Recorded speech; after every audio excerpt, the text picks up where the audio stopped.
here today to prove to you that the Rickenbacker crushes everything. I mean, look how cool it is. And remember, it's the bass behind bands like the Beatles. Rush. Yes. Metallica. And Motörhead. Lemmy. Lemmy. But it's also one of the most annoying basses of all time as well. But the tone. Oh, it's amazing. The tone evens it out. Yes, absolutely. And dude, I have this tone trick. Do you know that deal like when you roll back? We're going to get to that in just a second. But first of all, let's hear the Rickenbacker in action. I mean, my favorite of all time. That's a heavy old action there.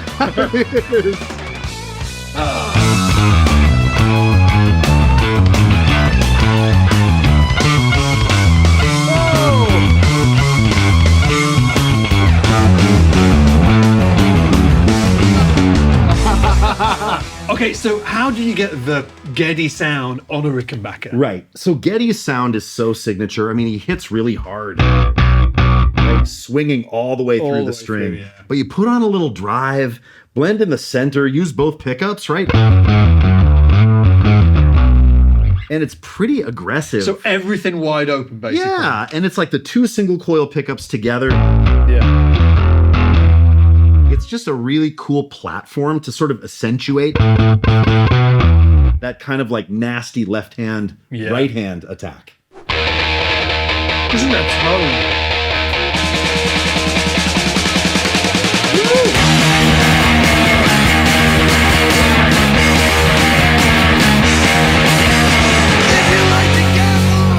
So how's Lemmy getting that sound? Because it's completely different to Geddy. What's going on down here? Yes. So Geddy is probably blending in the center, right? And then really digging in with his hand, right? Getting kind of a big full range sound. Yeah. Whereas Lemmy, I think, is using the treble pickup, which is actually what Rickenbacker called it. That's what they call it, isn't it? Yes. Yeah. They called the one back here by the bridge the treble pickup, and the one here the bass pickup. And you hear it. I mean, if I just play just the treble pickup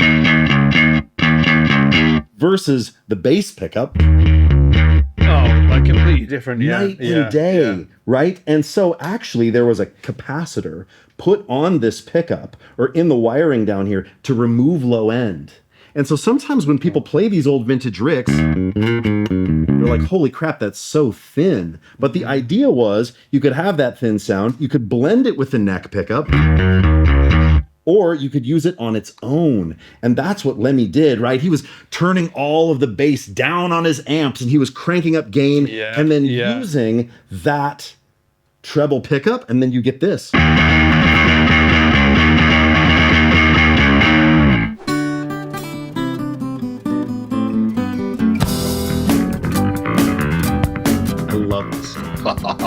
I hate this sound. No. This is the sound of the bass in my nightmares.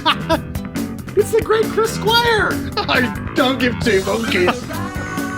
Nothing you say will get me to like Come this on. sound. Nothing. But it's so distinct and classic. Okay. It hurts my heart. How do we get this sound? The sound of your nightmares. Let me take some notes. Okay. I'm running bridge pickup, and here's the deal with Chris Squire. Playing with a pick back by the bridge. So whereas Lemmy was more in this kind of zone,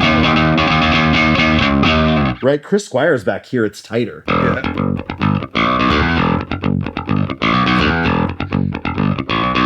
But also a key to his sound was this secondary jack. Gav, can you get in on this? The Rickenbacker jack. Oh.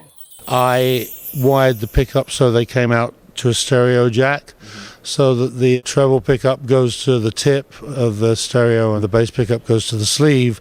And the reason why I did that was not because I wanted to play in stereo, was because I wanted to route certain effects, not through both pickups. So we're plugged into the mono jack here, but Chris is talking about plugging into the Rickenbacker jack. You plug in with a stereo cable, TRS cable, that runs down to a box and it splits your signal out. You can run into two separate sources. So Chris is talking about a fuzz on the neck pickup, right? Or you could run the treble pickup into a really gainy amp.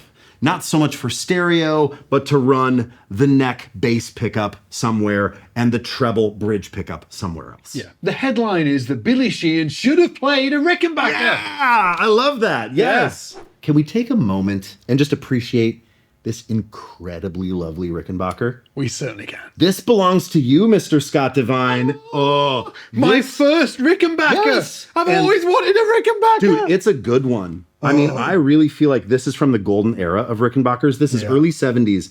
So this is 73 with so many desirable features. This is a 4001. This is a thin body. It's called Maple Glow. That's the finish. If we take a look back here, we see neck through body. That cool, legit playwear right here. Oh, dude, playwear. Look at the thumb groove. no. It's got a thumb groove on it. Look at that. And early 73 has some of the coolest, most desirable features. If we start down here, let's look at this checkerboard binding. Look at that. Also, this little slot in here, they call that the gap tooth bridge. I also love that it has the original bit of sponge. Down here, right? Yeah, you can raise up the screws and mute the bridge if you want to. Still has its original cover here. If we go up, it's got the vintage toaster, which is a beautiful sounding pickup. Keep traveling up. These inlays, the triangles, check it out. The points fall off the side of the board. That's so cool. And like absolutely an early 4001 thing. And then we keep going up here. Plexi truss rod cover. And my favorite feature of early 70s Ricks, wavy Grover tuners with Cracker Jack box on the back. Ian, the historian Allison. Ooh. It's my favorite bass sound. This? Yeah, right. Like that's that bridge pickup thing that doesn't really work for McCartney, right? McCartney, for me, the vibe is neck pickup, that vintage toaster, right? Right? And also classics, right? So what? So it's neck pickup, right? Yeah, it's just neck pickup. Paul's playing with flats, right? I'm not exactly sure if he's using the neck pickup predominantly on all that, but it sounds to me more in the spirit of the Beatles. Yeah. It's like this like duality, right? You almost have like Macca in the neck pickup, and then you have the like big attackers. You've got Chris Squire, you've got Lemmy with the bridge. So it's sort of like this duality of tone that I find really fascinating. But it's crazy because Paul didn't actually use the Rick nearly as much as people thought he did. Yeah, man. It's because it's one of the most annoying basses of all time. Does your Rickenbacker sound much better? I like this one, it's lighter. Okay. So the answer's no. Okay, so for Paul, it was the weight, but give me your top 5 most annoying things about the Rick. I'll do you one better. I've got 6. Oh! Okay, so check it out, right? The bridge, you can never palm mute because the strings sit down in these gaps. So say goodbye to palm muting with a pick. Also, this thing here absolutely gets in the way of so many things. You can take it off. It is a pain in the ass. But then it doesn't look as cool without it, right? Yeah. Also, there's 4 knobs and a switch, which is more controls than most bass players are used to having. Yeah. Also, there's 2 outputs. I was always plugging into the wrong one, then only one pickup works. Let's carry on. There's the edge. I know you go in there. Yeah, then this ridge, again, it looks cool, but man, it's gonna just chafe. Gives you some rock rash. Rock crash.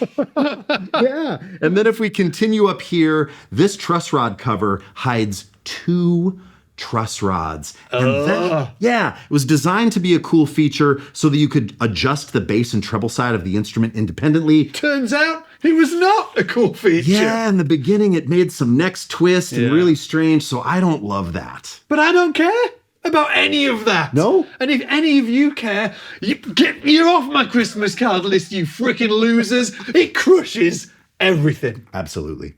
At this point of the video, I'd like to apologize to all of the people that Scott just called losers. We love you. We would love you to consider subscribing to the channel.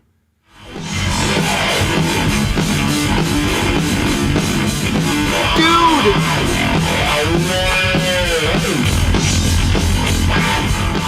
What is he doing, even? I haven't got any idea. What's happening?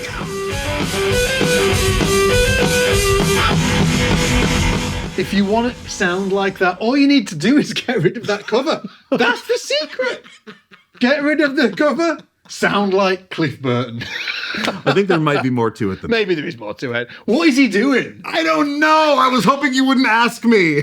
I mean, he's running his bass through big guitar amps. I believe he's running Marshalls. And then the big secret to his sound is the Morley power wah. Yeah. Right? There was like a fuzz and a wah combo. I believe if someone has more info on Cliff Burton, drop it down in the comments. Okay, so I've got a few cheeky questions to test your historical knowledge. So getting into this, Yes. quick fire round. Okay. When was the Rickenbacker bass first released? 57. Correct. Ah! Who invented the Rickenbacker bass? I believe it was Adolf Rickenbacker? Where was he born? Austria? Switzerland? Yes. And what did he invent 20 years previous to the Rickenbacker? Frying pan guitar. He did. Correct. I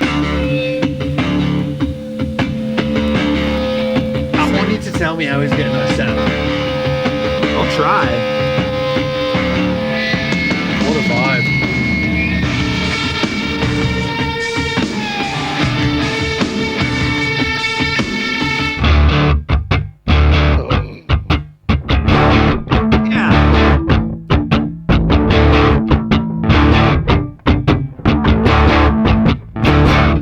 I mean, I think that when I see Paul D'Amour play this, I see his switch in the bridge position, but Yeah. he's playing a version of the Rickenbacker. I actually think the Chris Squire signature model. No way. Yes, which I think maybe didn't have the low end cap. Got it. On the Okay. pickup. Yeah. So he's got a little bit more full low end. But here's the deal. If you have a vintage Rick and you don't want to modify it, you can get rid of the cap and just have this be a full range pickup. But there's something very cool about being able to blend, right? Just to have all of the treble sound or have all of the bass sound. But together, like when I play this sound together, it's like a little bit too boomy in the bottom. boom, yeah. But if I go to the bridge on this vintage gorgeous 73, it's like a little too thin. Yeah. So I'm gonna blend in the middle. And here's the tone trick. I'm gonna roll off the neck pickup a bit, actually all the way. And then listen, I'm gonna tap a note and I'm gonna roll a little bit in. So I'm gonna go halfway. So this is 100% on. Yes. This is all the way off, and then you're rolling on a little bit of the Yes. toaster pickup, yeah? Exactly. So then you get all of this nasty like bridge pickup thing. But you get a bit of bass. You get that warmth. Yeah, but underneath it's it, not yeah. too flubby. It's not overpowering it, yeah. That yeah. feels a little too flubby, and this feels too thin. So you go in the middle, and then you can kind of adjust the bass to taste, right? Like, you want a little more, just a little bit more, right?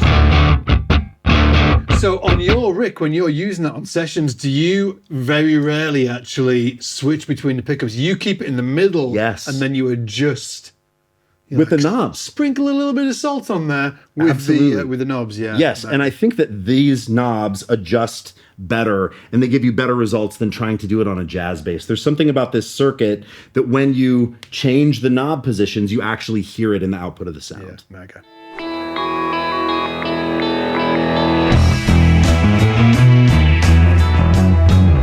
Yes, one of the coolest bass lines of the 90s. Absolutely. In the comments down below, please let us know if you think this is one of the most underrated bass lines of the 90s.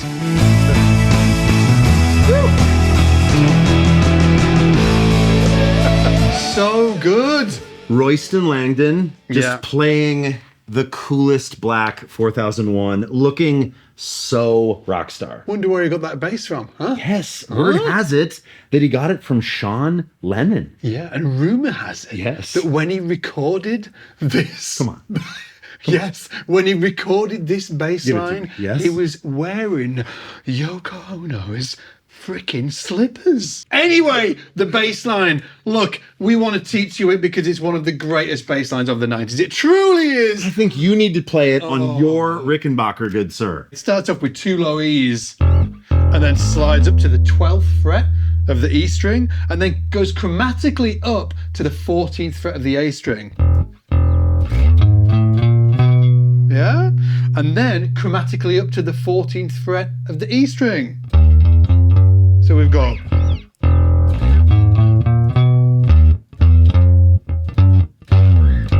that low F sharp there, and then the last bit is just 12th fret to the 14th fret on the D string, and then 12th fret to the 14th fret on the A string. Sounds like this.